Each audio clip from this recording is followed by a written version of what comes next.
Mergulhando no universo do direito. Entrevistas com especialistas no assunto. Direito no ar.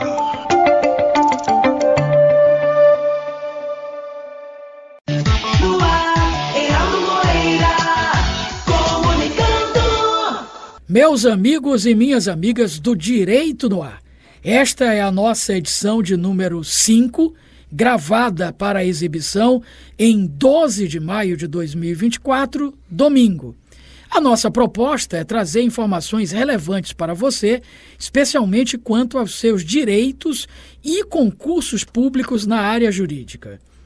E começamos o programa de hoje respondendo a uma pergunta que pode ser comum aqui em São Luís, tendo em vista que temos uma certa frequência de greves dos motoristas de ônibus. Faltei no trabalho por causa da greve de ônibus. Posso ter desconto no salário? Quem vai responder essa pergunta é o juiz titular da Primeira Vara do Trabalho de Rio do Sul, em Santa Catarina, Dr. Oscar Croste, para os colegas da Rádio TST, do Tribunal Superior do Trabalho. Vamos conferir. As faltas justificadas da pessoa trabalhadora têm previsão no artigo 473 da CLT. Ali consta uma lista meramente exemplificativa. Abrange situações em que pode haver a falta sem o desconto de salário, como falecimento de familiar próximo à pessoa, casamento, nascimento de filho, dentre outros. Não está no dispositivo prevista a hipótese de ausência ao trabalho por motivo de greve ou problema com o transporte, normalmente utilizado pela pessoa. No entanto, por ser a atividade de transporte coletivo um serviço essencial, a lei de greve, Lei 7.783 de 89, proíbe que haja paralisação sem um aviso com antecedência mínima de 72 horas dos trabalhadores e trabalhadoras ou do sindicato que estiver envolvido. Além disso, mesmo que haja greve, deve acontecer a manutenção de parte dos serviços essenciais, para que as pessoas não fiquem totalmente sem aquela atividade que se mostra importante. E isso encontra previsão nos artigos 11 e 13 da Lei de Greve. Então nós temos uma primeira situação. Caso aconteça o comunicado com 72 horas de antecedência, tem o empregador tempo suficiente de buscar alternativas, comunicar os trabalhadores e trabalhadoras, de modo que eles não se ausentem. Se ainda assim acontecer a falta, aí a falta seria da mesma maneira injustificada se o transporte estivesse irregular. O empregador, nessas hipóteses, deve assumir a despesa, porque é dele o risco da atividade e nessa situação de greve não há como repassar para a pessoa trabalhadora. Num segundo momento, caso essa paralisação não observe as 72 horas de antecedência, nem mantenha o contingente mínimo, aí tanto o empregador quanto o empregado e a empregada são pegos de surpresa. E no primeiro dia que isso acontecer, essa falta ela é justificada com base num fato alheio à vontade e à responsabilidade da pessoa. Então, nesse segundo momento, nessa segunda hipótese, não pode o empregador realizar desconto de salários e, a partir do segundo dia, deve promover alguma medida alternativa para que a pessoa consiga ir e retornar até a regularização do serviço e o fim da greve. Em linhas gerais, esse é o meu particular entendimento, com base na legislação e na dinâmica das relações de trabalho, e que, eventualmente, de acordo com alguma peculiaridade do caso concreto, pode sofrer alguma adequação. Mas, de modo geral, o procedimento correto a ser observado, a meu ver, mais uma vez dizendo, seria esse. E você, também tem dúvida ou sugestão sobre algum assunto relacionado ao direito trabalhista? Deixe um comentário nas redes sociais do TST. No Facebook e Instagram, o perfil é o @TSTJus. Também dá para fazer comentário no canal do TST, youtube.com/TST. Se preferir, mande um e-mail com seu questionamento para crtv@tst.jus.br. A entrevista desta semana é sobre o chamado salário mínimo, que corresponde ao valor mensal mínimo a ser pago para um trabalhador, conforme determinado previamente pelo governo federal. Ele também serve de referência para o pagamento de benefícios sociais e previdenciários, com ajustes periódicos baseados na inflação e no crescimento econômico. A juíza substituta Brígida Della Roca Costa, do Tribunal Regional do Trabalho da 2ª Região, em São Paulo, fala sobre o assunto para os companheiros da rádio TST. Vamos ouvir. Entrevista. Hoje vamos saber o que a legislação estabelece sobre salário mínimo. Hoje no nosso programa vamos conversar com a juíza substituta Brígida Della Rocca do Tribunal Regional do Trabalho da 2ª Região em São Paulo. Seja muito bem-vinda ao Trabalho e Justiça. Muito obrigada, Larissa, obrigada. Para a gente começar essa conversa, juíza, queria falar sobre poder ou não receber menos que um salário mínimo. Isso pode acontecer e em quais situações?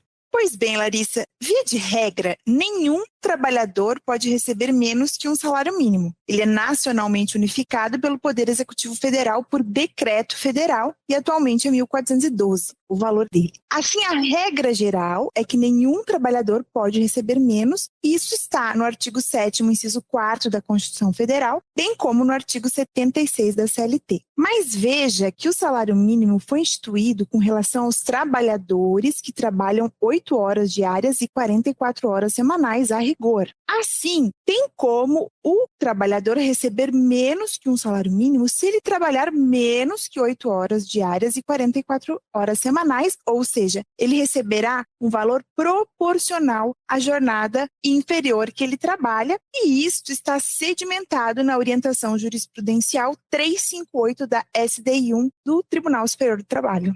Além disso, juíza, o pagamento do salário pode ser realizado após o 5º dia útil?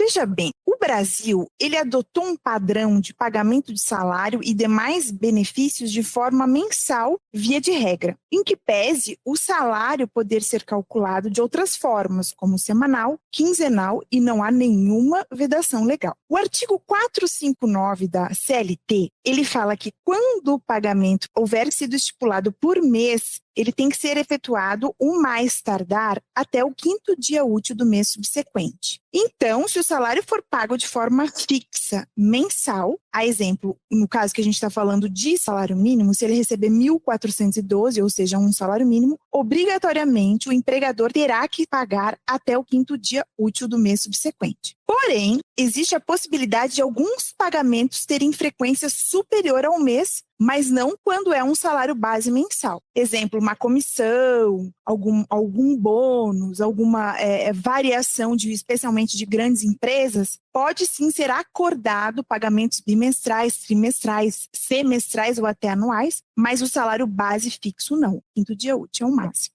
Esse salário mínimo, juíza, pode ser dividido em 2 parcelas? Por exemplo, a empresa pode pagar a primeira parcela no 5º dia útil e no restante ali do mês pagar a outra parcela?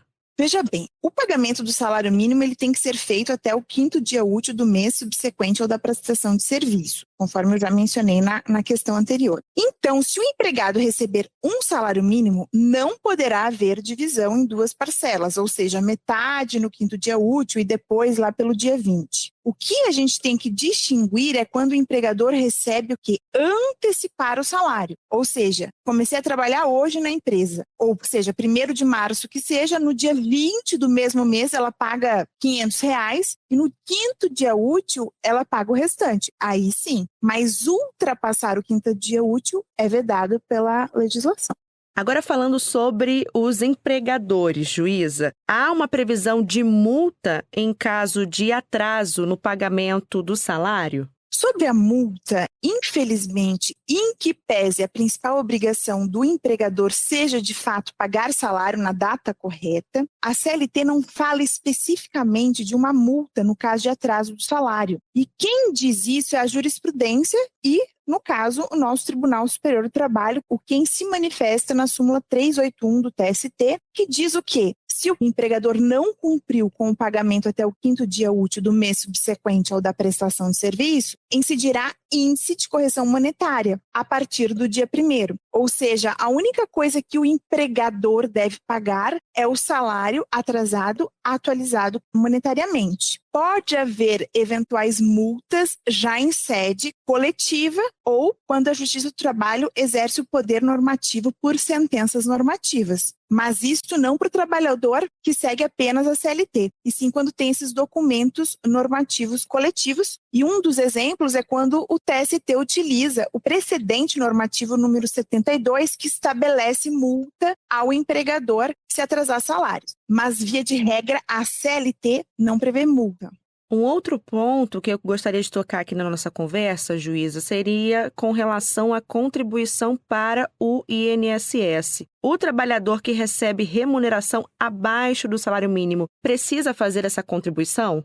Precisa. A Previdência tem um caráter contributivo, ou seja, ainda que o empregado receba menos que o salário mínimo quando ele trabalha de forma proporcional, ou seja, inferior à jornada de 8 horas diárias e 44 horas semanais, o que ele receber tem que haver contribuição normalmente para o INSS. A senhora gostaria de fazer mais alguma colocação sobre esse assunto? A colocação é que o salário mínimo, via de regra, ele está previsto também como um direito social dos trabalhadores. Ele está elencado tanto na Constituição Federal quanto na legislação infraconstitucional aí na CLT.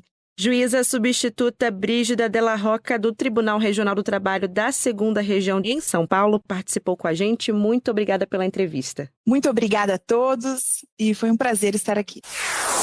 E para finalizar o programa de hoje, vamos abordar uma questão bem atual.